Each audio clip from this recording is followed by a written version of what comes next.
All right, guys, welcome to week 11 in neuro. So what we're going to be covering in week 11 is going to be the auditory, vestibular, and the visual systems. So we're going to have 3 separate videos for each one of those symptoms, and this is the auditory system video. So auditory, we should know that auditory means sound, and we know ever since, my son's been learning that his ears is that's how he hears. So it's going to start at the ear. Also, the external ear, we should know that the external ear itself is called the pinna. And then you could say Pinna. All right. And then this little guy down here, this is your lobule. All right. So it goes through the ear. It is then going to go through the, so let's draw a little guy right here. It is going to go through a long tube. And this long tube is called the external auditory tube. Or there's several names for it. We have the external, you could go by a lot of different names, but the external ear canal, external ear canal is probably what you'll hear the most. External ear canal. It is then going to hit a structure in here called the eardrum. And the more scientific name for the eardrum is the tympanic membrane. Tympanic membrane. Or you could just say, oh, that's the eardrum. That's more of like the colloquial thing. It is then going to go to 3 little bones here called the ossicles. So when sound waves come into the ear, it's going to bypass the pinna and the lobule, more of your external ear structures. It's going to go through your external what happened? Oh yeah, external ear canal. It's going to go through your external ear canal. It's going to hit the tympanic membrane or the eardrum, and then it's going to vibrate your 3 ossicles. Your ossicles. And we can go into the weeds a little bit, but the names of these 3, you can use miss to remember them. So it is the, and I have no idea if this is pronounced right, but the malus, inkeys, and stapes. But yeah, I'm pretty sure the M one is not pronounced right. It is then going to go into the rest, so the internal ear is what we would say, and it is going to be processed by this spiral little thing here called the cochlea. So it's going to go to the cochlea. And this is the cochlea, this is the bread and butter. So the cochlea right here is really important. And that's because the cochlea is going to have the hair cells that are going to change. So the cochlea contain the hair cells that are going to change the auditory sound waves. So the auditory sound waves get turned into more vibration by the tympanic membrane and the 3 ossicles. And then the hair cells are going to change that vibration, that mechanical stimuli, into an electrical impulse and then send it to the brain. So the hair cells, they take the they change the mechanical stimuli into the electrical stimuli. And that's because everything in our nervous system is going to communicate. Well, not everything, but our nervous system is it has to run on those action potentials. You know, we could talk about the synapse, them releasing neurotransmitters, and then that propagates a new action potential to go down through the cell. The nervous system is all about that. And that's what the hair cells do. It is then going to be picked up by a cranial nerve, or at least a part of one. And this cranial nerve, we should remember, is cranial nerve 8. So cranial nerve 8. But we learned that there's actually 2 divisions of cranial nerve 8. There's the auditory division, or the cochlear division, and then there's the vestibular division. So this is the cochlear division. Okay, so the first, I like to say this is more of like this isn't even really neuro yet. Well, with cranial nerve 8, it would be neuro. But this is like this is the start. How do sound waves go from the air into our ear? So this is the first little part. It goes through the ear, goes through the external ear canal, hits the tympanic membrane or the eardrum. It's going to shake the ossicles, and then that's going to send that mechanical stimuli to the cochlea, the hair cells, or your receptors of sorts, and they're going to change that mechanical stimuli to an electrical stimuli. That electrical stimuli is going to be carried via the cochlear division of cranial nerve 8. Not bad so far, right? This is where we get into more of the neuro stuff. So let's just go ahead and draw our little cochlea, right? Cochlea. And then let's just go ahead and draw our brainstem. So we'll have our little midbrain here, and then we'll come down a little bit. There's our pons, and then here's our medulla. All right. So boom, boom, and then a little smaller bump there. Okay, so let's just go ahead and draw our cranial nerve 8 nuclei. So there's a lot of different cranial 8 nuclei, but we're mainly only worried about the cochlear cranial nerve 8 nuclei. And those are going to be found in the pons, very close to that pons medulla junction. So it's not the upper pons, middle pons, it's really close to where the dividing line would be. So if the dividing line was here, then these nuclei are going to be out here. And it's important to know that they're in the lateral pons, because like we said last week when we were talking about our brainstem cross sections and, what if we had a stroke affecting this? These would be affected more in lateral pontine, those kinds of brainstem strokes. So that would be, what artery would that be? The lateral pontine. I'll give you a second. The lateral pontine. Well, we know that the medial pontine is that thick basilarity artery, right? Because the 2 vertebral arteries are going to join here and then run up. So that would be the medial portion. But then the lateral portions, that is going to be one of your cerebellar arteries, and that would be the anterior inferior cerebellar artery. So just a little bit of review there.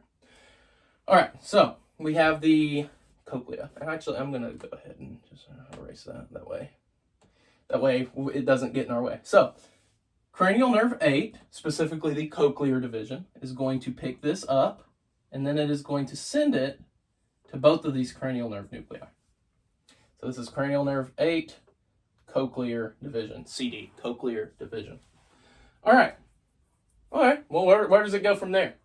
And she gave us a really neat little mnemonic, and I really like it. It is SLIM.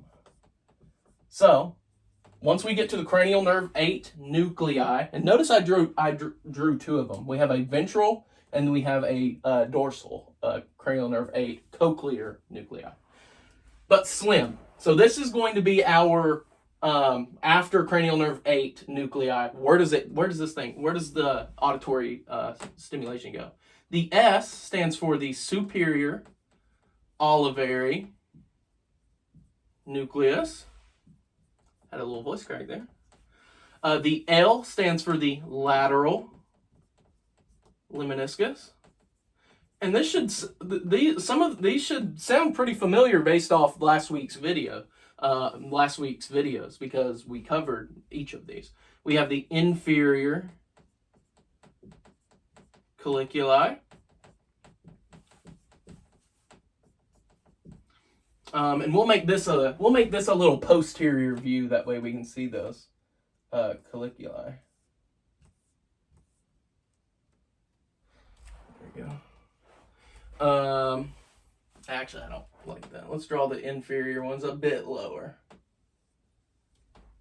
All right, and then we have the M stands for the what was the M? It is the medial geniculate nucleus. Come on. Should have known that. Medial, Jesus. I'm flustered now. Medial geniculate nucleus. Of what? The nucleus of what? Of the thalamus. Of thalamus. But we knew that. We know the medial geniculate nucleus is the thalamus. Okay, so where are these roughly located? So the superior olivary nucleus is gonna be roughly here, roughly there. Of course, it's gonna be on both sides, but it's going to go to the ipsilateral superior olivary nucleus. And since I drew these, this is going to be a dorsal view of my brainstem. So it'd be like if you were looking at my brainstem from the back. And that's because we can see the colliculi. So that would be a good thing there. So the superior olivary nucleus. The lateral lemniscus, it's going to be located laterally. So we're going to have to draw it over here. And the inferior colliculus, well, that's going to be this guy right here. That little bump. These bumps here. We have the left inferior colliculus and the right inferior colliculus. And then the medial geniculate nucleus will have the two thalami right here, and then the medial geniculate nucleus roughly there. Okay, so and I actually want to draw those a bit closer together. There we go, because the two thalami connect via that intrathalamic adhesion. Okay, so it goes. So the ventral part, and let's not get too specific on here, but part of it is going to go to the superior olivary nucleus, and then another part of it is going to cross and then ascend to the inferior colliculus. So look what we got here. From one ear, so if somebody was talking to me and I was hearing it, and it was coming in from this ear, then that message is going to be coming up the left and right side. So even if you're deaf on one ear, both sides are going to be affected somewhat, but that also means that both sides of the brain, as long as you have one good ear, are going to be stimulated with the with that auditory information. So we came up. The superior olivary nucleus, let's talk about what exactly it does. So it has another neuronal cell body, and it can go back to the cochlea, and it can modulate how sensitive it is. So I want you to imagine that you're at a really loud concert. You're rocking out to Sabrina Carpenter. You had the amps, and they were blasting in your ear. You and your friends were screaming, please, please, please, singing Espresso. Everybody else in the crowd was screaming. And you walk out and you get in your Uber, and you're still screaming to your friends, even though it's not half as loud as it was. And that's because the superior olivary nucleus, while you were in that concert, it turned down the sensitivity of the cochlea, because if it didn't, then your cochlea, those hair cells, are going to end up getting damaged. And, that's no good. Yeah. Another thing we should talk about here, because I just realized I didn't talk about it, is so we'll draw it like this. So this is our cochlea. It is what it's called. It's tona tonotopically arranged. And you can kind of think of it as somatotropically arranged, but for the ear. So near the base, so this is the base, and then this is the apex. At the base, the type of sounds that are going to be processed here are your high pitch, or your high pitches. And then this, at the apex, this is going to be your lower pitches. So if you're a bass, and it is kind of backwards, but if you're a bass, then you're going to be way up here, you're going to be at the base, and then way down here is the apex, which is kind of backwards, based on my thinking, but you know, it's whatever. All right, and then we'll draw this little thing here. You'll see why I did that. So we're at the inferior colliculus. We're gonna have another message that comes up to the medial geniculate nucleus, and then the medial geniculate nucleus. What does the thalamus do? The thalamus, anything going to the cortex, almost everything, it's going to have to go through the thalamus. That way it can get to the cortex. It's the TSA, remember? So it's going to go through the medial geniculate nucleus of the thalamus. And then it's going to go to the cerebral cortex. But what part? It's going to go to the primary auditory cortex. Primary auditory cortex. Good deal. And then we also talked about, in the first bi-term, where does it go after it goes to the primary auditory cortex? If it's speech, well, it would go to the auditory association cortex, and then it would go to the Wernicke's area, and then the Wernicke's area is going to send it to Broca's area. Remember, this is all on the left side. Wernicke's and Broca's is on the left side, and then Broca's area is going to stimulate our more of our primary motor cortex, primary somatosensory cortex, and our premotor cortex to get us to speak. So that's always good review.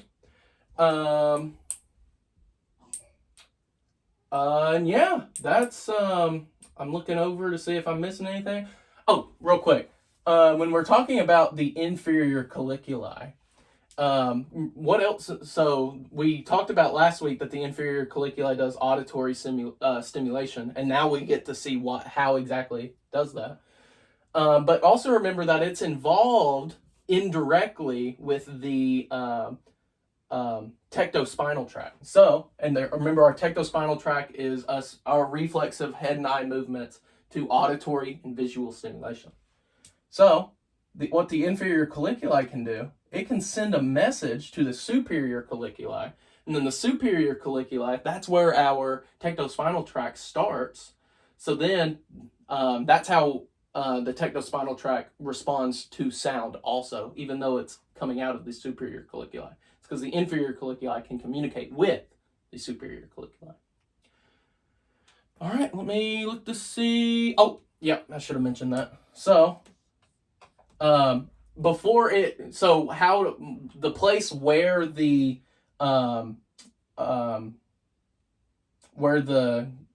fibers cross is called the trapezoid body. I'm glad I looked at that to say something. And remember, that's in the medial part of the pons. And then it becomes the lateral lemniscus, which is why when we looked at the cross-section of the lower pons, it didn't have a lateral lemniscus, but the upper pons and the lower midbrain did. And then the upper midbrain didn't have the lateral lemniscus, and that's because that ended at the inferior colliculus, and then it gets picked up. That way it could go to the medial geniculate nucleus, then the primary auditory cortex. All right, great job, guys.